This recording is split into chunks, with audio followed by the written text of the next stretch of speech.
नमस्कार, आप देख रहे हैं चर्चा में। आपके साथ मैं हूं दीप्ति शाही सिंह। धर्मांतरण को लेकर योगी सरकार बेहद सख्त हो गई है। बीते कुछ समय की अगर हम बात करें तो धर्मांतरण के कई ऐसे मामले सामने आए हैं जिनको लेकर कई बड़े खुलासे भी हुए हैं और अब योगी सरकार ने सीधे तौर पर सीएम योगी ने कह दिया है कि धर्मांतरण को पूरी तरह से निस्तानाबूद किया जाएगा। इसके लिए तमाम तरह के जो इंतजाम हैं वो किए जाएंगे। साथ ही साथ सीएम योगी ने अधिकारियों को सख्त निर्देश भी दिए हैं। पिछले कुछ समय से धर्मांतरण के कई ऐसे मामले सामने आए हैं जहां पर मामला सिर्फ धर्मांतरण तक ही नहीं बल्कि इसके तार कई जगहों से जुड़े हुए पाए गए हैं, जिसमें हवाला की बात करें, टेरर फंडिंग की बात करें, कई ऐसे मुद्दे भी सामने आए हैं। अब सीएम योगी ने साफ कर दिया है कि धर्मांतरण पर लगाम लगाने के लिए एआई टेक्निक का भी जो इस्तेमाल है वो किया जाएगा। चर्चा में आज इसी को लेकर बात करेंगे, समझने की कोशिश भी करेंगे कि ये जो धर्मांतरण का पूरा रैकेट है आखिर कैसे ये जो इसका संचालन है वो होता है और साथ ही साथ कैसे इस पर जो लगाम कसने की तैयारी है वो की जा रही है। लेकिन जरा सबसे पहले आपको तीन बड़ी तस्वीरें दिखा देते हैं धर्मांतरण से जुड़ी हुई। किस तरह से बीते कुछ समय से यूपी में कई जो नए खुलासे करने वाले मामले हैं वो आए हैं। तीन बड़ी तस्वीर जरा आप देख लीजिए। हाल ही में आगरा में एक बड़े धर्मांतरण रैकेट का जो खुलासा है वो हुआ है। बलरामपुर में अभी कुछ महीने पहले छांगुर बाबा का जो धर्मांतरण ट्रैप था वो हम सब ने उसे देखा था कि इसके जो तार हैं वो टेरर फंडिंग तक से जुड़े हुए पाए गए थे। और तीसरी बड़ी तस्वीर अभी हाल ही में राजधानी लखनऊ के एक प्रतिष्ठित अस्पताल केजीएमयू में लव जिहाद का जो मामला है वो सामने आया है, जहां पर पढ़े लिखे डॉक्टर्स जो हैं वो लव जिहाद जैसी जो चीजें हैं वो वहां पर की जा रही है। उसको लेकर सीएम योगी ने सख्त कार्रवाई के निर्देश भी दिए हैं। तो तीन बड़ी तस्वीरें जो बताती हैं कि कैसे उत्तर प्रदेश में धर्मांतरण के बीते कई दिनों में धर्मांतरण के कई मामलों के खुलासे हुए हैं, लेकिन साथ ही साथ इन तमाम मामलों को लेकर जो एक्शन है वो किया गया है। अपनी चर्चा को शुरू करेंगे, लेकिन पहले आप ये रिपोर्ट देख लीजिए। जैसे कुछ अच्छे उदाहरण प्रस्तुत हुए थे। सीपी आगरा ने आगरा की उस घटना का उल्लेख किया था जो वहां पे कन्वर्जन के साथ साथ नेशनल सिक्योरिटी के लिए एक थ्रेट आगरा से देखने को मिला था। यह उदाहरण आंखों को खोलने वाला है। एक जगह का नहीं, अनेक जगहों पर इस प्रकार की चीजें मिलेंगी और केवल कन्वर्जन से जुड़ा हुआ मामला नहीं है। और राष्ट्रीय सुरक्षा के सामने पैदा की जाने वाली आने वाली चुनौतियां हैं और इन सभी पर आने वाले समय में हमें अपने आप को तैयार करना होगा।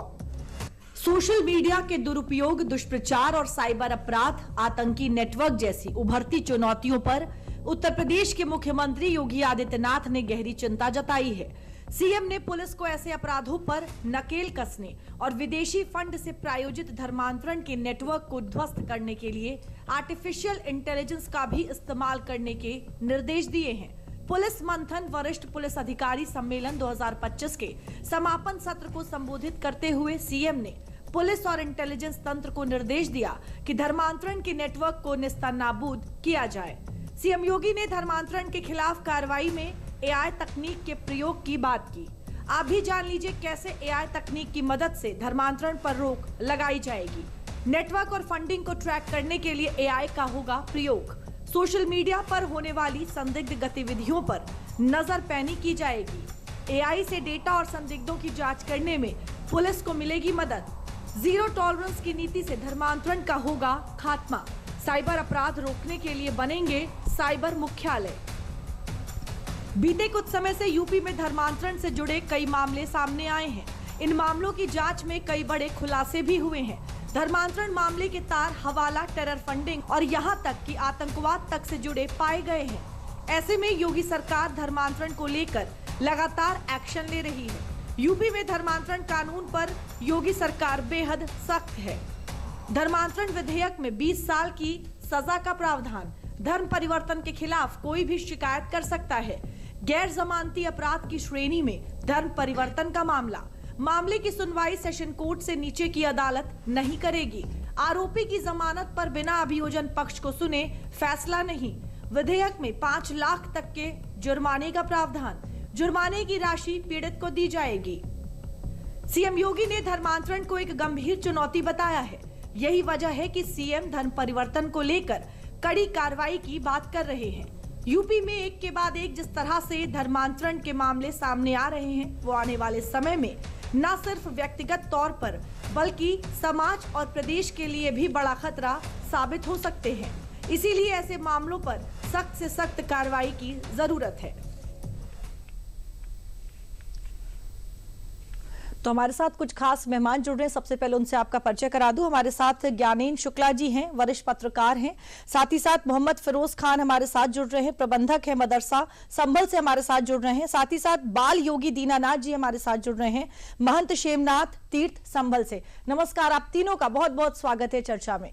सबसे पहले फिरोज खान जी आपसे सवाल है सर, धर्मांतरण के मामले जिस तरह से सामने आ रहे हैं, क्या आपको नहीं लगता इससे जो दो समुदाय हैं उनके बीच भी कहीं ना कहीं आपस में जो चीजें हैं वो खराब हो रही हैं? क्या लगता है आपको आखिर इसका समाधान कैसे निकलेगा, रास्ता क्या है? देखें, ये आपने सही कहा कि जो दो समुदाय हैं उसमें आपस के बीच की चीजें खराब हो रही हैं। मैं आपकी इस बात से इत्तेफाक करता हूं, लेकिन सबसे गंभीर जो विषय है वो ये है कि धर्मांतरण करने के लिए लोग मजबूर कैसे क्यों होते हैं, धर्मांतरण क्यों करते हैं लोग। मैं बता देना चाहता हूं, बिल्कुल पूरी जिम्मेदारी के साथ बता देना चाहता हूं, आपके चैनल के माध्यम से पूरी ईमानदारी के साथ बता देना चाहता हूं। कोई भी मजहब, खास करके मैं इस्लाम की बात कह दूं, इस्लाम तलवार से नहीं फैला। इस्लाम जो फैला गैर समानता, धर्मांतरण बिल्कुल नहीं हो सकता। हम जो हिंदुस्तान में, हम विदेश से नहीं आए थे कहीं से भी, हम हिंदुस्तानी थे, हिंदुस्तानी हैं।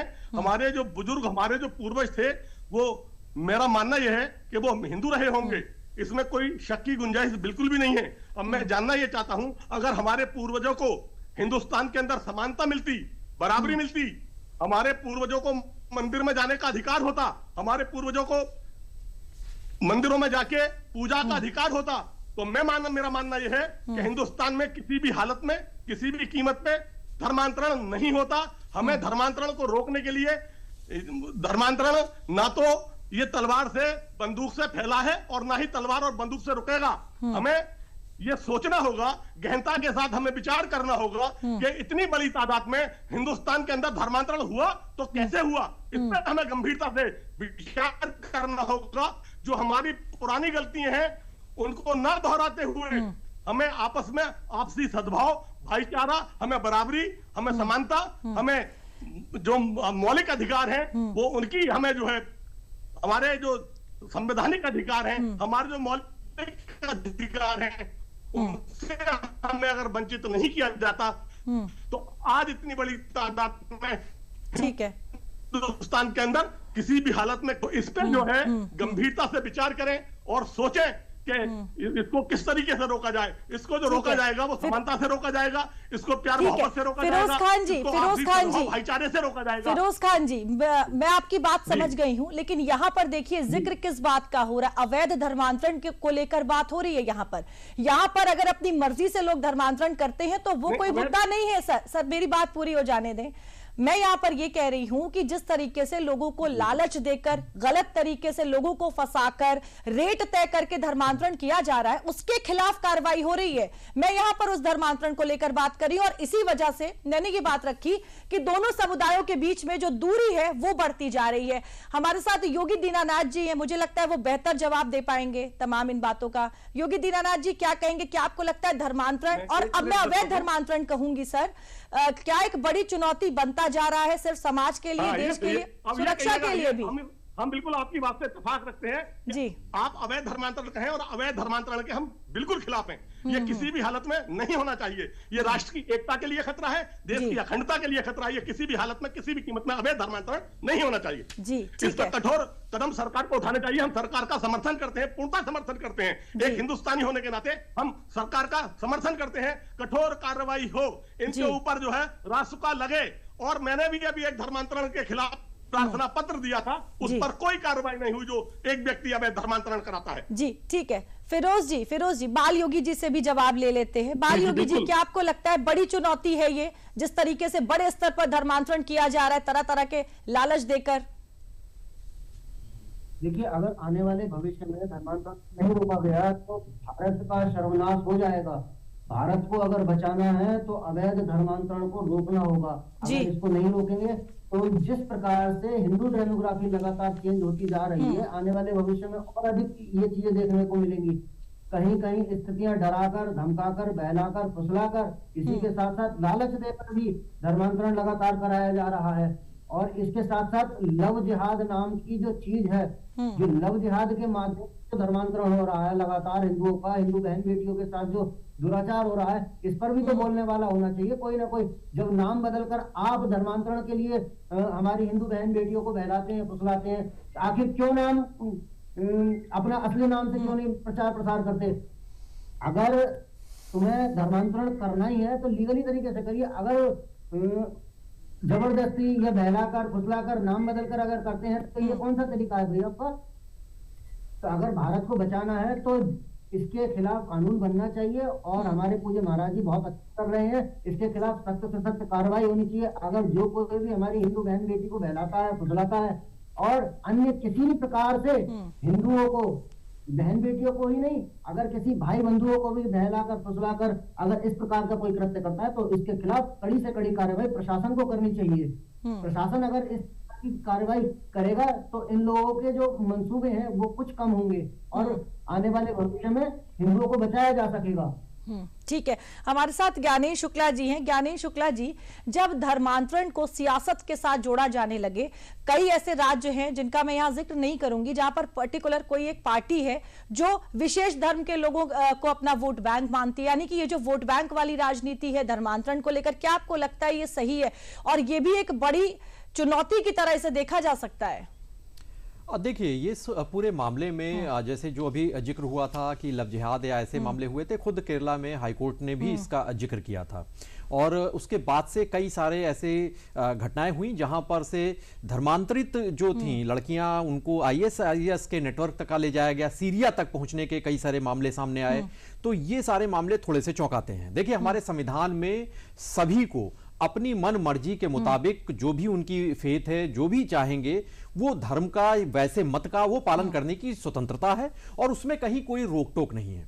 लेकिन दिक्कत कहां से होती है? दिक्कत वहां से शुरू होती है जहां पर छल करके, दबाव डालकर, धोखा देकर, कोई लालच देकर जब ये धर्म को बदलाया जाता है, तब वहां पर मंशा पर सवाल उठते हैं, और संविधान तो इसका निषेध करता ही है। उत्तर प्रदेश की अगर आप बात करेंगे तो सीएम योगी ने दो टूक कहा है। अभी पुलिस का जो मंथन चल रहा था, 2 दिन लखनऊ में चला, वहां पर सीधे तौर से उन्होंने कहा कि इस मामले में सख्ती बरती जाएगी, और उत्तर प्रदेश में विधि विरुद्ध धर्म संपरिवर्तन प्रतिषेध अधिनियम लाया गया था 2024 में, कानून बन गया है, और इस कानून के तहत उम्र कैद की सजा का भी प्रावधान है, जहां पर धोखे से, जबरन, छल करके अगर धर्म को बदलवाया गया। और इस मामले में कई सारी कार्रवाइयां भी की गई हैं। आप देखिए, आपने जब अपना शुरुआत की थी तो उसमें कुछ मुद्दे उठाए थे।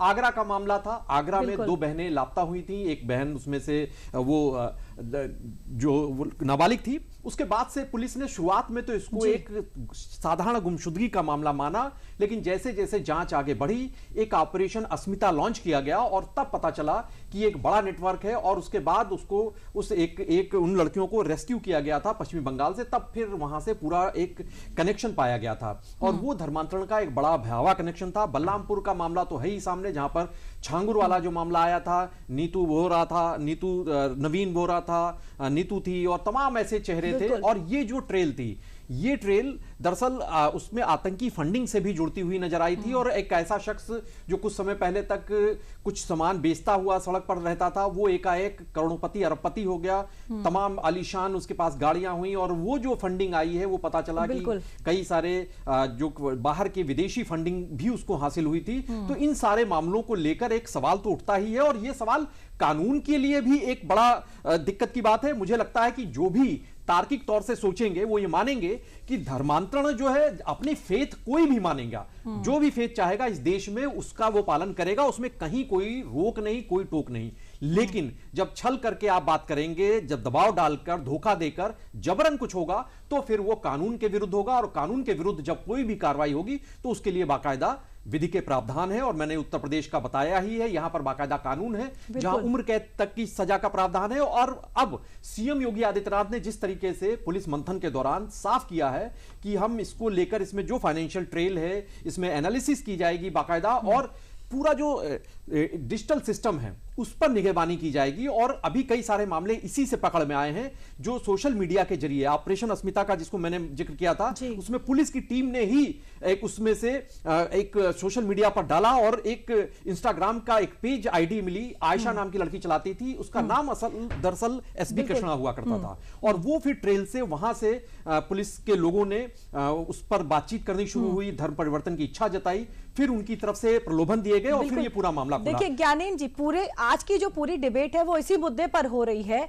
कि धर्मांतरण से दिक्कत नहीं है, लेकिन अभी जिन बातों का जिक्र फिरोज जी कर रहे थे कि धर्म में कमियां थी, इन तमाम मुद्दों से अलग हटकर अगर किसी भी तरह का प्रलोभन किसी को दिया जाता है, चाहे वो किसी भी तरह का मामला हो, मैं सिर्फ धर्मांतरण की बात नहीं कर रही हूं, तो क्या वो व्यक्ति मजबूर नहीं होगा वो चीजें मानने के लिए? फिरोज जी आप मेरे साथ हैं, मैं आपसे सवाल करूंगी कि आप एक पढ़े लिखे मुसलमान हैं, एक ओहदे पर भी हैं, क्या आपको नहीं लगता कि आप जैसे लोगों को आगे आना चाहिए, लोगों को जागरूक करने के लिए ये जो तमाम चीजें, क्योंकि देखिए मामला सिर्फ धर्मांतरण तक ही नहीं रुका हुआ है फिरोज जी, ये टेरर फंडिंग से भी जुड़ा हुआ है, हवाला से भी जुड़ा हुआ है, कई देशों के साथ नाम जुड़े हुए भी सामने आए हैं।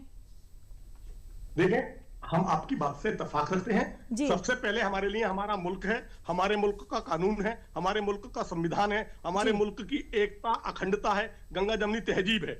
अगर कोई अवैध तरह से धर्मांतरण होता है तो उसके खिलाफ कठोर से कठोर कार्रवाई हो, मैं पहले भी कह चुका हूं। और एक बात अभी हमारे साथी आदरणीय दीनानाथ जी बाल योगी जी ने कहा, देखें बेटी बेटी होती है, बेटी ना हिंदू की होती है नहीं मुसलमान की होती है, बेटी देश की बेटी होती है। ये जो चीज है, ये जो लव जिहाद का मामला बता रहे थे, वो बेटियों को, चाहे वो हिंदू बेटी हो, चाहे मुसलमान बेटी हो, चाहे सिख हो, चाहे ईसाई हो, वो बेटी किसी विशेष जाति विशेष की नहीं होती, वो बेटी देश की होती है।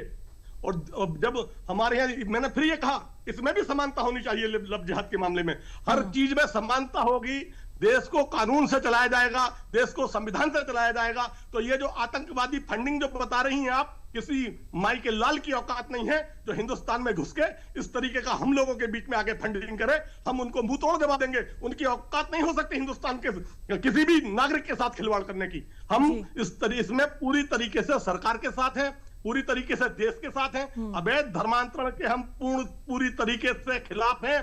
और एक बात तो बता दूं, हम आतंकवाद के खिलाफ हम कार्यक्रम कर चुके हैं। गोरक्षा के लिए मुझे आपके आशीर्वाद से पूरे हिंदुस्तान में जाना जाता है। मैं एक सच्चा पक्का हिंदुस्तानी मुसलमान हूं। मैं हिंदुस्तान के संविधान को भी मानता हूं, हिंदुस्तान के संविधान पर चलता हूं मैं पूरी तरीके से। हमारे लिए न मस्जिद, न मंदिर, न चर्च, न गुरुद्वारा, हमारे लिए सब एक हैं। और मेरी तो विचारधारा यह है, हुआ तेरा जिक्र तो सजदे में झुक गए, क्या फर्क पड़ता है मस्जिद में झुक गए या मंदिर में झुक गए। हम तो इस विचारधारा को फॉलो करने वाले लोग हैं, हम एकता अखंडता की बात करने वाले लोग हैं मोहतरमा, हम कानून को मानने वाले लोग हैं, हम देश के संविधान पर चलने वाले लोग हैं। हर तरीके समानता लाएंगे, कोई धर्मांतरण नहीं हो सकता, सबके अधिकार बराबर कर देंगे, कोई धर्मांतरण नहीं हो सकता। कोई भी आदमी बिल्कुल। और देखिए फिरोज जी हम लोग इसी मुद्दे पर ही बात कर रहे हैं कि सबके सहयोग की जरूरत है, सबको साथ मिलकर इस पर काम करने की जरूरत है। योगी दीनानाथ जी, बिल्कुल योगी दीनानाथ जी हमारे साथ है। देखिए योगी दीनानाथ जी, बीते कुछ समय में कई ऐसे मामले आए हैं जहां पर बहुत सी हिंदू लड़कियों को जो लव जिहाद जो नाम सामने आ रहा है, ऐसे ट्रैप में फंसाया गया है। बहुत सी ऐसी लड़कियां हैं जो पढ़ी लिखी भी, अभी देखिए केजीएमयू का जो मामला सामने आया है, वहां पर डॉक्टर लड़की के साथ ये मामला सामने आया है। क्या लगता है आपको, कमी कहां रह जाती है? शिक्षित तो हैं ये तमाम लोग, लेकिन फिर कैसे इस तरह के ट्रैप में फंस जाते हैं? देखिए कमियां कई प्रकार से हो सकती हैं। देखिए प्रेम किसी भी व्यक्ति से हो सकता है, लेकिन जब हम अपनी सच्चाई, अगर कोई सरफराज नाम है तो अपना सरफराज बताए ना, राजू क्यों बताता है व्यक्ति नाम अपना जी, बंटी क्यों नाम बताता है व्यक्ति अपना, असली से सामने आओ। अगर कोई हिंदू बहन बेटी जाती है उसमें कोई दिक्कत नहीं, अगर अपनी स्वतः मर्जी से, अगर किसी भी प्रकार का लालच, प्रलोभन या अन्य किसी प्रकार से डरा कर, धमका कर या अन्य किसी प्रकार से अगर धर्मांतरण कराया जाता है तो ये बिल्कुल गलत है। सच्चाई के साथ हम भी खड़े हैं, सच्चाई से हम मुकरेंगे नहीं।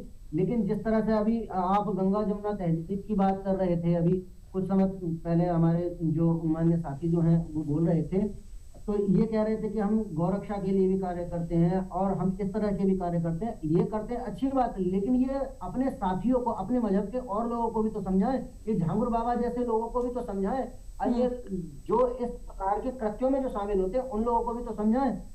भारत की एक अखंडता माननी चाहिए, भारत को एक और अखंड बनाना है हमें, लेकिन इसके साथ साथ भारत का प्रत्येक नागरिक की सुरक्षा की जिम्मेदारी भी तो होनी चाहिए। किसी व्यक्ति की, किसी बहन बेटी की सुरक्षा की भी तो जिम्मेदारी होनी चाहिए। नाम बदल कर काम करते हैं या अन्य किसी भी प्रकार के प्रलोभन देकर कार्य करते हैं। और एक चीज मैं बहुत बड़ी बात कहने जा रहा हूँ, एक बात आपके चैनल पर एक बहुत बड़ी बात कह रहा हूँ कि जितने भी कृत्य जो कमी की बात कर रहा हूँ मैं, जो कमी रहती है एक स्थान पर, जो इनको जो करना कराने वाला जो सिस्टम है, वशीकरण का जो सिस्टम है इनका, वो भी बहुत बड़ा एक जिहाद का एक हिस्सा है। ये भी हमारी बहन बेटियों के साथ बहुत बड़ा जो धर्मांतरण में जो उपयोग किया जाने वाला ये बहुत बड़ा हिस्सा है। तो इस पर भी काम करने की आवश्यकता है। हमें हमारी हिंदू बहन बेटियों को ये भी सिखाना है और अन्य मजहब की बहन बेटियों को भी ये भी सिखाना है कि किसी का दिया हुआ ना ही तो कुछ वे पहने और ना ही किसी का दिया हुआ कुछ खाएं। ये इस प्रकार के कृत्यों से मिलकर बहुत बड़ा षड्यंत्र करते हैं। चलिए, कुल मिलाकर योगी दीनानाथ जी, मतलब लोगों को जागरूक करने की यहाँ पर सबसे ज्यादा जरूरत है। और मुझे लगता है कि आप जैसे लोग, फिरोज खान जैसे लोग अगर आगे आते हैं, अपने अपने समुदाय के लोगों से बातचीत करते हैं, तो काफी हद तक जो स्थितियां हैं वो बेहतर बनाई जा सकती है। हमारे साथ ज्ञानेन जी हैं। ज्ञानेन जी, देखिए, जब सीएम योगी कल मंथन कार्यक्रम में बात कर रहे थे तो उन्होंने डीप फेक जैसी चीजों का भी जिक्र किया। क्या आपको लगता है कि सोशल मीडिया भी जो है एक बड़ा रोल निभा रहा है डीप फेक जैसी चीजों का इस्तेमाल करके लोगों के बीच में जो तमाम तरह की गलतफहमियां हैं उनको पैदा कर रहा है? तो क्या इस पर भी जो रोक लगाने की बात कल सीएम योगी कह रहे थे, और साथ ही साथ एआई टेक्नोलॉजी की जो उन्होंने बात की है, क्या वो अब जरूरी हो गया है? देखिए, बिल्कुल यहां पर जो सबसे बड़ा एक खतरा है, अभी तक क्या होता था कि आप देखिए कि छोटे छोटे कुछ वीडियोस आ जाते थे, कुछ तस्वीरें आ जाती थी और बड़ा हंगामा हो जाता था और कानून व्यवस्था को लेकर कई मसले खड़े हो जाते थे।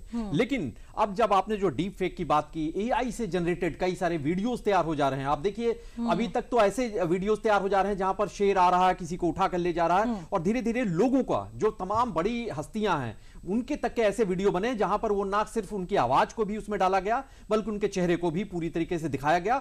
और ये जो मनमाफिक वीडियोस तैयार हो रहे हैं, दरअसल इनका इस्तेमाल अभी तक पाकिस्तान या तमाम जो आईएसआई एजेंसीज हैं या ऐसी जो हमारे देश के खिलाफ काम करती हैं, वो सारे नेटवर्क भी इसका इस्तेमाल करते रहे हैं। और इधर के दौर में काफी ज्यादा हुआ। पहलगाम की घटना के बाद आप देखिए कई सारे ऐसे डीप फेक वाले वीडियोस आए जहां पर पूरा एक नैरेटिव तैयार करने की कोशिश की गई भारतीयों के खिलाफ, भारतीय सेना के खिलाफ। तो ऐसे जो मामले हैं, दरअसल इन मामलों को लेकर इनकी वजह से लोग जब तक समझेंगे नहीं, जब तक लोग जानेंगे नहीं, जागरूक नहीं होंगे, लोग सिर्फ एक वीडियो देखेंगे, उसमें दिखेगा क्योंकि सीएम योगी आदित्यनाथ ने कई ऐसी स्पीच उनके मुंह से, उनकी आवाज में ऐसे वीडियोस आए जिनमें कार्रवाई भी हुई, मुकदमे भी दर्ज हुए, लेकिन वो उन्होंने बोले ही नहीं, वो एआई से जनरेट हुए।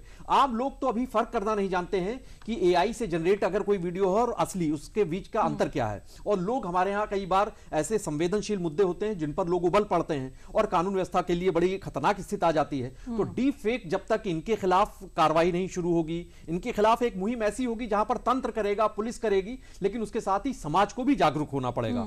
तो यहां पर सीएम योगी आदित्यनाथ ने पुलिस के मंथन में जो बात कही है, वहां पर एक बड़ी समेकित, एक कोऑर्डिनेटेड एफर्ट की बात कही है, जहां पर वो एनालिसिस भी करेंगे, जहां एजेंसीज नजर रखेंगी सोशल मीडिया के जरिए। क्योंकि देखिए, आप आतंकवादी जो भी नेटवर्क है, अभी डॉक्टर्स कई सारे, उन्होंने किस तरीके से एक बड़ी साजिश देश के खिलाफ रची, एक बड़ा दिल्ली में विस्फोट किया और इसके अलावा पूरे देश को दहलाने की तैयारी थी। और वो डॉक्टर जिनको धरती का भगवान कहा जाता है, वो हैवान बन गए। तो ऐसे में ये सारे लोग कैसे कनेक्ट होते थे? ये लोग कनेक्ट हुए तमाम ऐसे ही डीप फेक वीडियोस जो बाहर से, मुल्कों से उनको दिखाए गए, उनका ब्रेन वॉश किया गया, उन्हें रेडिकलाइज किया गया और उसके बाद से वो सारे लोग आगे बढ़े।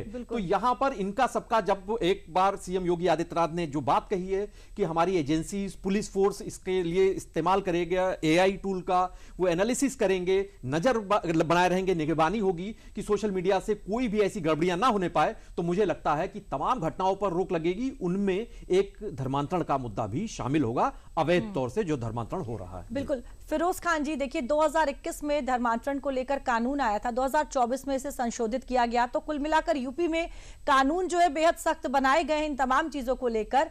लेकिन क्या आपको लगता है पुलिस प्रशासन के साथ साथ समाज को भी आगे आना पड़ेगा और तभी शायद इस तरह की जो दिक्कतें हैं उनका समाधान हो सकेगा? फिरोज खान जी, क्या आप मुझे सुन पा रहे हैं? ठीक है, फिरोज खान जी का वीडियो फ्रीज हो गया है। योगी दीनानाथ जी हमारे साथ हैं क्या? योगी दीनानाथ जी, आप मुझे सुन पा रहे हैं? ठीक है, मुझे लगता है कि कुछ नेटवर्क इशू आ गया है। ठीक है, दोनों लोगों से अभी हमारा संपर्क नहीं हो पा रहा है। हमारे साथ ज्ञानेन जी बने हुए हैं। ज्ञानेन जी, देखिए मैंने जो सवाल किया कि सख्त कानून बनाए जा चुके हैं, संशोधित किए जा चुके हैं, बावजूद इसके पुलिस और प्रशासन के साथ साथ समाज भी आगे आएगा और तभी शायद इन समस्याओं का जो समाधान है वो निकल कर आएगा। जी बिल्कुल, देखिए समाज की जो आपने बात कही, अभी हमारी जब डिबेट शुरू हो रही थी तो मौलाना जो फिरोज जी जो हैं वो बता रहे थे कि असमानता की बात हो रही थी। तो दरअसल देखिए समाज में, मुस्लिम समाज में भी भारत का एक आप देखिए कि यहाँ पर पसमानदा और अशरफ ये दो बिरादरियां हैं, दो कैटेगरी है। और खुद जो यहाँ पर रिजर्वेशन मिलता है पिछड़ी जातियों का ओबीसी में, उसमें तमाम मुस्लिम जातियां हैं। तो यानी वो जो बराबरी की बात अगर कही जा रही है तो वो बराबरी की बात उस तरीके से नहीं है। अगर बराबरी की बात होती तो फिर कैसे सारे एक होते और उसमें से फिर धर्म के आधार पर वो जो लोग हैं उसमें से तमाम जो पसमानदा जातियां हैं उन्हें ओबीसी आरक्षण नहीं मिलता। तो फिलहाल जो ये मुद्दे हैं ये बड़े संवेदनशील मुद्दे हैं और इन मुद्दों पर जो चर्चा होनी चाहिए या उन मुद्दों पर आगे हमको बढ़ना चाहिए। वहां पर एक दूसरे के साथ एक ऐसा भरोसा कायम होना चाहिए जहां पर ऐसा ना लगे कि जबरन आप धर्म को लेकर आप जब एक किसी धर्म की हेगेमोनी की बात करेंगे, एक किसी धर्म को आगे बढ़ाने की बात करेंगे, सिर्फ हम अपने को ही सही करने की बात करेंगे कि हम ही सही हैं बाकी सब गलत हैं, तो ऐसे मुद्दों पर फिर वहां पर एक अड़ियल रवैया होगा और वहां पर शायद बदलाव की या वहां पर कोई सुधार की कोई गुंजाइश नहीं होगी। लेकिन अभी हमारे जो दोनों ही वक्ता हमारे जो बोल रहे थे, बड़ी अच्छी बात थी कि जहां पर वो बात कह रहे थे कि अवैध तौर से जो भी हो रहा है वो खतरा है, और ये दोनों लोग मान रहे थे, वो चाहे मुस्लिम समाज से हो चाहे वो योगी एक जो मौजूद थे यहां पर, वो दोनों ही लोग बातें कह रहे थे कि अगर कोई अपनी इच्छा से कोई भी कहीं शादी करना चाह रहा है, कोई भी धर्म का पालन करना चाह रहा है, ये तो हमारे संविधान में है कि आप अपनी इच्छा से, आप बालिग हैं और अपनी इच्छा से कर रहे हैं। लेकिन देखिए सवाल कहां उठता है कि कानपुर का एक मामला था जहां पर एक बच्चा है और वो कई सारे ऐसे बच्चे थे जो दिव्यांग थे, जो बोल नहीं सकते थे, बहरे थे या सुनाई नहीं देता था, और उनका धर्म परिवर्तन की बात आई सामने। तो देखिए यहां पर तो सवाल उठेगा कि जो नाबालिग हैं, जो खुद से शारीरिक रूप से चुनौतियां सह रहे हैं, उनका धर्म परिवर्तन कराने की क्या जरूरत है अगर वो बदलाव करते हैं। तो ऐसे ही अवैध रूप से जो धर्म परिवर्तन की बात है उनके लिए सख्त कानून बनाए गए हैं और सरकार ने भी अपनी मंशा दो टूक कर दी है, साफ कर दी है मुख्यमंत्री योगी आदित्यनाथ ने कि इस मामले में दोषी जो होंगे कतई बख्शे नहीं। बिल्कुल ठीक है, फिरोज खान जी हमारे साथ हैं, आखिरी कमेंट ले लेती हूं। फिरोज जी, क्या आपको लगता है हर व्यक्ति को जागरूक होना पड़ेगा? क्योंकि देखिए पहली जानकारी जो है वो स्थानीय व्यक्तियों के पास ही आती है। अगर सब जागरूक हैं तो इस तरह के जो मामले हैं वो सामने आ सकते हैं और तुरंत जो सख्त कार्रवाई है वो की जा सकती है। फिरोज खान जी, क्या आप मुझे सुन पा रहे हैं? ठीक है, फिरोज सुन पा रहा हूं आपको मैं। जी जी आ रही है आपकी बात, मैं सुन रहा हूं आपको। जी सर, आपने मेरा सवाल सुना? हाँ, मैं ना पुनः एक बार रिपीट और कर दीजिएगा। जी सर, मैं आपसे कह रही हूँ कि क्या हर एक व्यक्ति को जागरूक होने की जरूरत है? क्योंकि स्थानीय स्तर पर ही इस तरह की खबरें जो है वो पहुंचती हैं। अगर सभी को पता लग जाए तो सख्त जो कार्रवाई है वो किया जा सकता है। बिल्कुल किया जा सकता है। सबसे पहली चीज तो हमें जाति, धर्म, संप्रदाय, दलगत राजनीति से ऊपर उठ के जागरूक होना होगा। हमें विशेष मजहब के लिए जागरूक नहीं होना है, हमें जागरूक होना है हिंदुस्तान की एकता के लिए, हिंदुस्तान की अखंडता के लिए, आपसी सद्भाव भाईचारे के लिए, गंगा जमनी तहजीब के लिए और हिंदुस्तान को जिंदाबाद करने के लिए, आगे बढ़ाने के लिए जागरूक होना है। ना कि मैं मुसलमान हूं तो अपने उसकी कम्युनिटी की बात मानूं या मैं हिंदू हूं तो हिंदू कम्युनिटी की बात मानूं। हमें बिल्कुल अंतर आत्मा की आवाज पे जागरूक होना है, देश के लिए काम करना है, हिंदुस्तान की एकता, अखंडता, गंगा जमनी तहजीब, आपसी सद्भाव भाईचारे को बचाना है। के लिए सबको मिलकर काम करना है, धर्म से ऊपर उठकर राष्ट्रहित की बात करनी है। फिरोज खान जी, ज्ञानेन शुक्ला जी और योगी दीनानाथ जी हमारे साथ जुड़े हुए थे। आप तीनों का बहुत बहुत धन्यवाद चर्चा में हमारे साथ जुड़ने के लिए। तो धर्मांतरण को लेकर, अवैध धर्मांतरण को लेकर योगी सरकार अब बेहद सख्त हो गई है और अब अपनी इस राह पर एआई का भी जो प्रयोग है वो करने की बात सीएम योगी ने कही है। चर्चा में मेरे साथ फिलहाल के लिए इतना ही, मुझे दीजिए इजाजत, नमस्कार।